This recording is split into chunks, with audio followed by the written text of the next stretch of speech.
Assalamualaikum warahmatullahi wabarakatuh. Perkenalkan saya Wulandari, NIM 1911270031. Baik, di sini saya akan menjelaskan mata kuliah patologi sosial mengenai materi gangguan mental dalam perspektif teoritis. Bagian A, teori-teori tentang gangguan mental. Yang pertama ada teori kompleksitas sosial. Teori ini menyatakan bahwa di dalam masyarakat modern sebagai produk dari pesatnya proses urbanisasi dan industrialisasi, orang sulit mengadakan adaptasi terhadap masyarakat yang serba otomatis, terpecah-pecah dan selalu berubah. Yang kedua ada teori konflik kultural dan teori disosiasi sosial.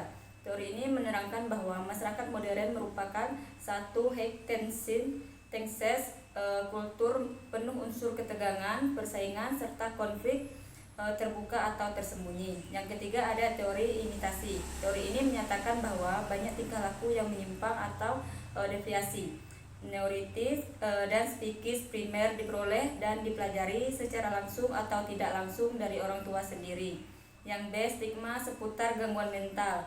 Stigma berasal dari kecenderungan manusia untuk menilai orang lain. Berdasarkan penilaian itu, kategori dilakukan tidak berdasarkan keadaan yang sebenarnya atau fakta, tetapi pada apa yang masyarakat anggap sebagai titik pantas, luar biasa, memalukan, dan tidak dapat diterima.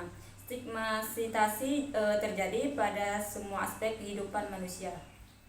Dari beberapa pendapat para ahli kesehatan mental, faktor utama yang menjadi sebab terjadinya stigma gangguan mental antara lain, yang pertama adanya miskonsepsi mengenai gangguan mental karena kurangnya pemahaman mengenai gangguan mental sehingga muncul anggapan bahwa gangguan mental identik dengan yang disebut dengan gila. Yang kedua adanya predileksi secara psikologis sebagai masyarakat untuk percaya pada hal-hal yang gaib, sehingga ada asumsi bahwa gangguan mental disebabkan oleh hal-hal yang bersifat supernatural seperti makhluk halus, setan, roh jahat, atau tekanan pengaruh sihir. Akibatnya predileksi tersebut, gangguan mental dianggap bukanlah urusan medis. Yang C ada usaha-usaha preventif mengatasi gangguan mental.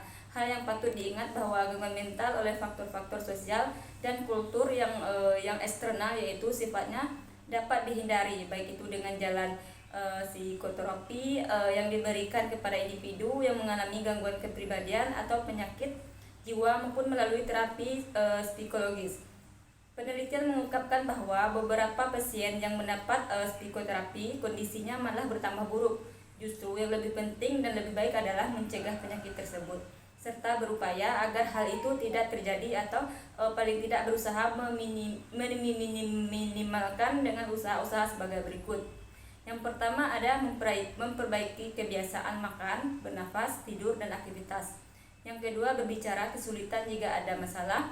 Yang ketiga hindari kesulitan untuk sementara waktu. Yang keempat hindari konflik. Yang kelima terima segala kritik dengan lapang dada. Yang keenam lakukan kebaikan untuk orang lain dan pupuk rasa sosial. Yang ketujuh salurkan kemarahan sebagai pola tingkah laku pada hal yang positif. Yang kedelapan tunjukkan sikap religius dengan selalu memelihara kebersihan jiwa.